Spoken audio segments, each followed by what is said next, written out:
Hi, I'm Michelle Shingler, the editor-in-chief of Foreword Reviews, and you're tuning into Petit Foreword, our bite-sized interviews with indie authors. Today we're speaking with Nancy Pearson, whose chapter book, Smalltown City in the Spirit of City Hall, releases on August 5th. It's a charming and illuminating book about an edifying field trip that continues through a terrifying storm. It's civic responsibility. Nancy, thank you for joining us. Thank you for having me. I'm so honored to be here. Well, we loved your book. And you're a former elementary school teacher and now an elected official. What techniques have you personally used to get young people interested in civic engagement? That's a great question. I'm also a former elected official. I'm former everything. But you know, I actually I'm afraid to say I didn't have to do anything. When I sat on the city council, students came to us when there was an issue that they cared about. And sometimes it was something that was initiated in school, sometimes it was initiated in the community. And that is actually the inspiration for the Small Town Book series. They would come to us if they wanted us to do something about an issue that they cared about, really. And, we have to remember that children are curious about everything, and that includes the place where they live. And they have a very strong sense of justice. So when we foster and invite that curiosity, they're gonna engage. That's fantastic. That's inspiring to hear that they came to you too. That's wonderful. So Mr. Stanley and Len students react to the storm in some surprising ways. They stay involved in the tour, they brainstorm solutions to some of the problems they're seeing outside, and some of them even invent a game. Can you remember a time when your own students surprised you with their ingenuity and resilience that way? Yeah. Yes, I can. Students surprise me every day with their ingenuity and resilience and how they just went about problem solving. And I think my fondest memory of when I was a classroom teacher was seeing how they would work out classroom issues on the playground with the games that they invented. And I didn't teach in a public school. I taught in a Montessori elementary classroom with three different grades. So we had a lot of mentoring ability with older children and younger children all together at once. And my co-teacher and I were our philosophy was, as much unrestricted and non-adult organized playtime that we could provide for them, the better.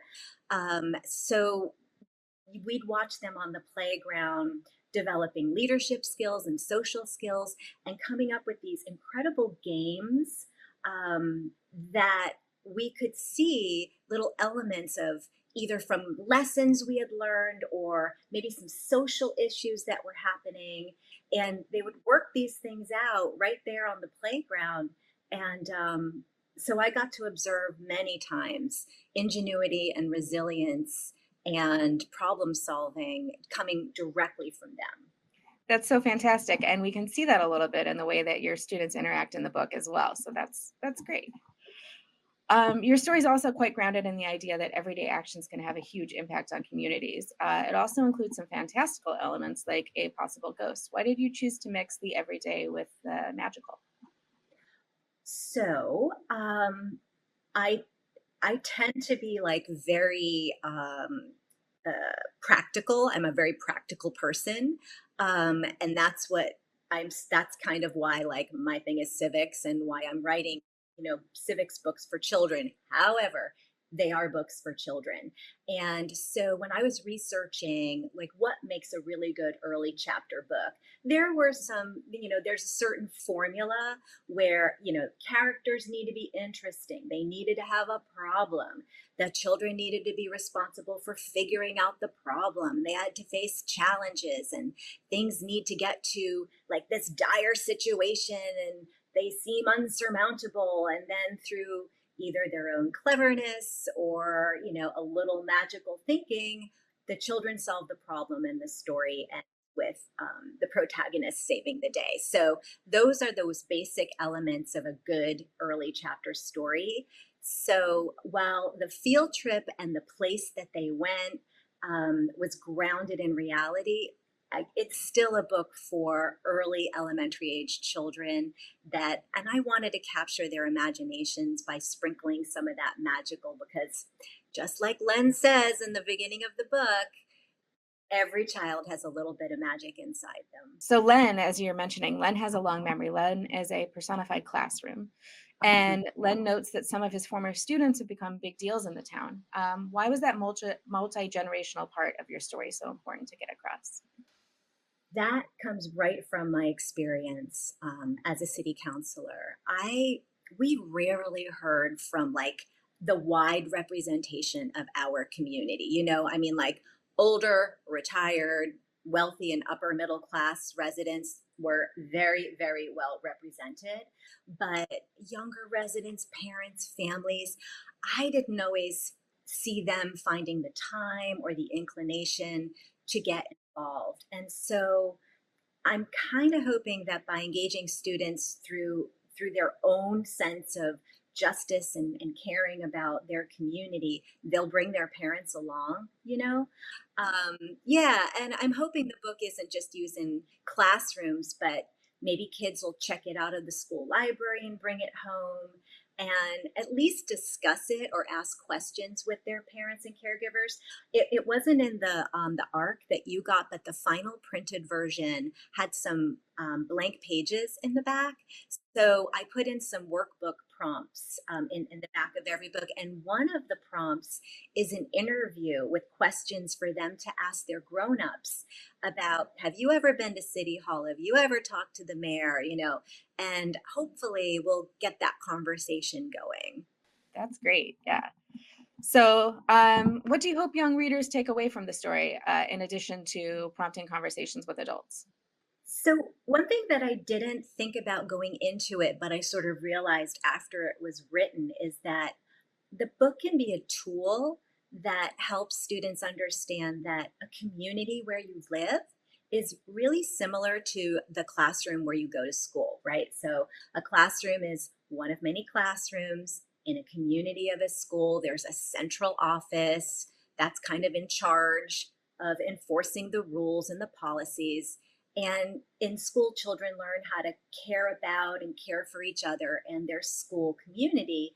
And a town or a city is the same way. Instead of classrooms, you have neighborhoods. Instead of the main office and the principal, you have a city hall or a town hall and the mayor. And I think that makes sense to kids. And I'm hoping that they're a way to help children think about how they can play a role in their community while they are still children. They don't need to wait until they're grown-ups or they're 18 and they can vote. They have power right now.